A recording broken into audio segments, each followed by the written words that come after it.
for tuning in to Chapel 8 News. I'm Scott Johnson.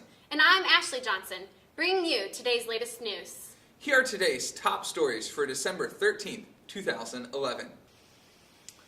The protesters continue to occupy finance. One of our reporters is on the scene. Patrick, what is going on at finance? Well, thank you, Johnson & Johnson. I am outside of the finance office currently, where it appears that a lot of the chapel interns are part of a protest they're calling Occupy Finance. It would seem that for some reason there's protesting the 1% of the chapel, and it seems like issues of toilet paper and others are at the top of their list. They're really vague, not quite sure what exactly they want, but they are sure that there is too much greed and too many benefits for the top 1%. I'll tell you, things are out of hand.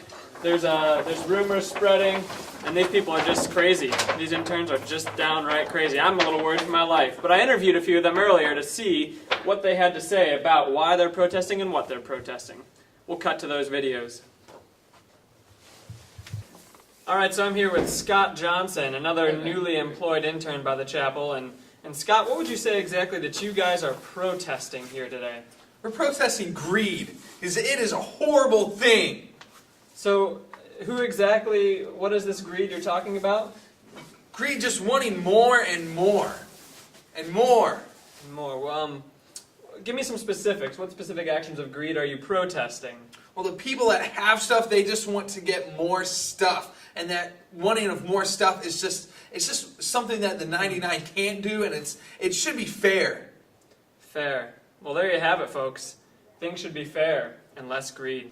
I'm here with Sebastian, who graduated 2 years ago from Cuyahoga Community College and still doesn't have a job. Sebastian, what exactly are the demands of the movement right now?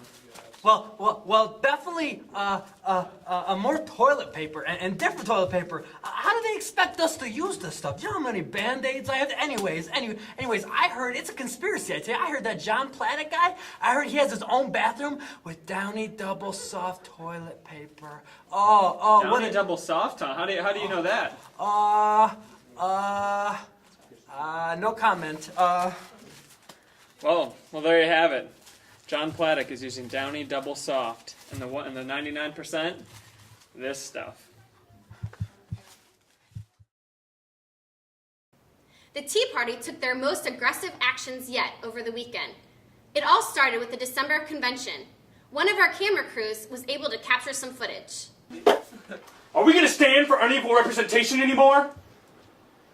No. Speak up, people. Let your voice be heard. Here. I agree. Yes. What he said. Morty? Show them that you mean what you say by your actions. Do something. Ooh. Ah!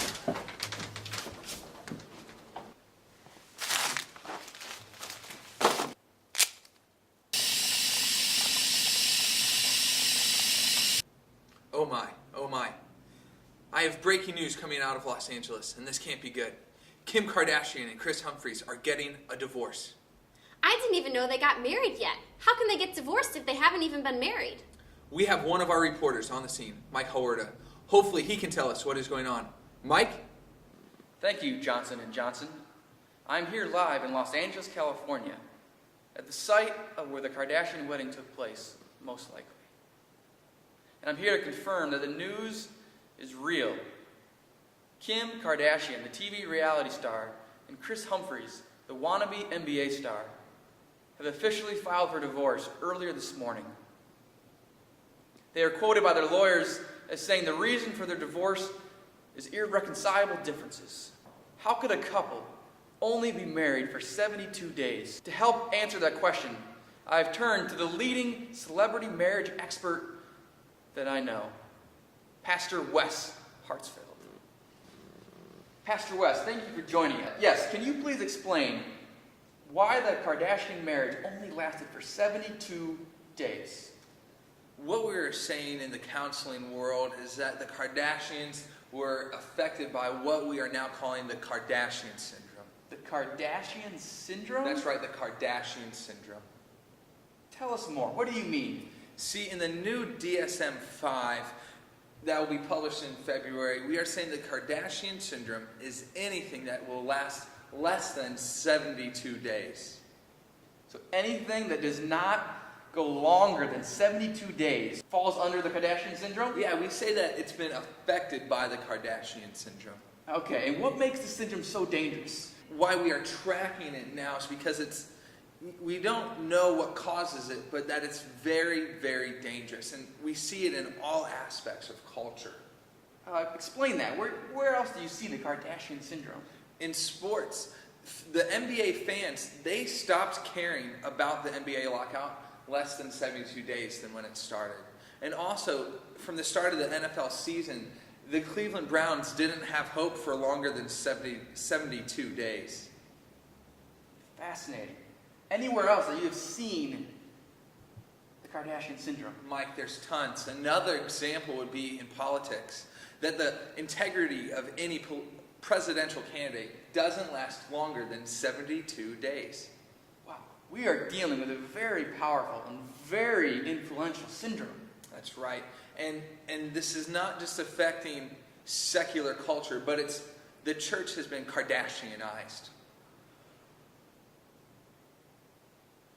Well, so far you've listed a lot of negative consequences of the Kardashian syndrome.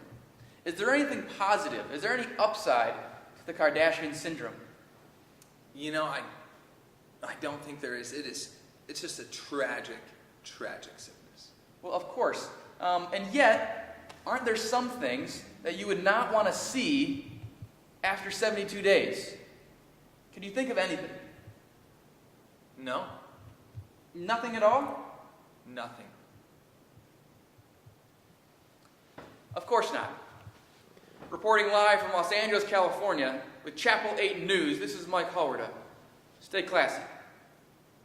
We have more breaking news to report. We have just been informed via all-staff email that Paul Sartorelli's beloved Beatles mug has been kidnapped. We have an exclusive video from the perpetrators that they have posted on YouTube that contains their demands if we ever want to see the beloved Beatles mug again. We must warn you, what you are about to see may be disturbing. Hello, Paul Sartorellis. This is the people who have taken your beloved Beatles coffee mug. I cannot tell you who we are. No, if we were to tell you who we are, we will get in trouble. And we cannot get into trouble right now because we have to study for our finals. Do not send Policia or John Platic. They will not be able to find us. So don't try. Okay, here are our demands if you would like to see your beloved coffee mug again. First, we want Starbucks coffee and donuts ready for us every Tuesday morning. Please have them in the queue by 9 a.m. We like glazed. It's the best. Second, we want no more homework because it makes us sad. Also, we would each like iPhones. Please wrap them, put a pretty bow on them, and place them under a chapel Christmas tree. Yell ho ho ho 3 times. We will then go get them while wearing our footed pajamas. Also, please ask Susie to make us dinner every Sunday night before the gathering. We like her cooking. Okay, and we all want chapel hats. We like them too. We want Wednesday night dinners to go all year round. And last but not least, please take us to Italy. We heard it's nice. Okay, please fulfill these demands, and then we'll return your beloved mug unto you. Okay, bye!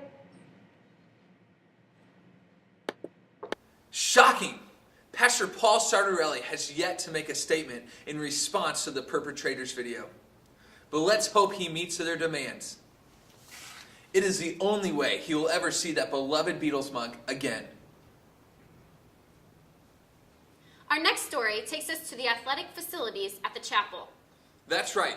Players are being kept off the courts after months of negotiation. That's right, Johnson & Johnson. Today is a difficult day in that Amy Butcher has decided to lock out the players from the new Larson gym. Apparently there was some confusion as far as the process of reserving the gym on Event U. So it is a difficult day, but I was able to talk with some of the players. I'm here now with some of the players being affected by the new Larson gym lockout. How do you guys feel about what's going on here? The fact that Amy Butcher has locked you out of the new Larson gym. It's ridiculous. Well, it's Unspeakable. unspeakable. I mean, when you think about what they've done to us, anybody name it. Just name it. You guys know. I mean, it's ridiculous. It's hogwash. Well, you were supposed to reserve the gym through Event U. Why didn't you go talk to Joe Schaefer? Send him an email. Whoa. Who's Joe Schaefer? That's the problem right there. I don't even know that guy. So what are you guys going to do now? What is your plan of action? I don't know. I mean, play some pickup basketball, probably. That's what we do now. How are you going to feed your families? Stouffer's. Probably some mac cheese. Ramen. Ramen. A lot of ramen. Good. Dollar menu McD's works. So, I mean, that's all we have right now. Yeah. Is this what our country has come to, that two business sides cannot come to a mutual agreement? It's where Thanks for leaving, LeBron! It's where now they're left with no basketball and only ramen noodles. You've heard it here first. This is Chris Morzowski, reporting on sports with Chapel 8 News. The fact that Amy Butcher... We now go live to our pop culture reporters in the field, Chris and Trey, as they are at the Chapel Fashion Magazine's annual New Year's Fashion Preview. Chris, Trey, how beautiful is everybody looking? Yes, Johnson & Johnson, it's looking as beautiful as a Chapel Power Hour meeting out here. Yes, Chris, we're here in New York City at Chapel Fashion Studios to take a look at some of the upcoming trends that you'll see in Chapel Fashion Magazine 2012. So let's check out some of these fabulous fashions. Here we have the West Coast cowboy, made famous by the infamous David Fletcher. We haven't seen this look around the chapel for quite some time, but we're expecting a strong comeback in 2012. Yes, look at the use of accessories. She got the leather boots and the snakeskin belt. I heard that the creator of this look, David Fletcher, goes scuba diving in Amazonian rivers, and he catches the snakes himself, and he uses their skins for his own belt. How fabulous! That's true, Chris. Let's look at some more fabulous chapel fashions. Now, our next two models are wearing what we refer to around the office as the look. It's intended to make any college pastor, regardless of actual age, appear just like a university student. Yes, and although the old chapel employee handbook only accepted khakis and golf shirts around the office, fashion guru Brian Kunkler has now made this popular, and it's spreading to the college department, the student ministry department, and even the worship department. See, this look makes the wearer appear as if they're ready at any moment to play a game of pickup basketball, grab a cup of Starbucks coffee, and just talk about deep spiritual issues. And it could even get you mistaken for a chapel walk-in. Get out of here, boys. You're beautiful. You're just beautiful. Let's look at another look.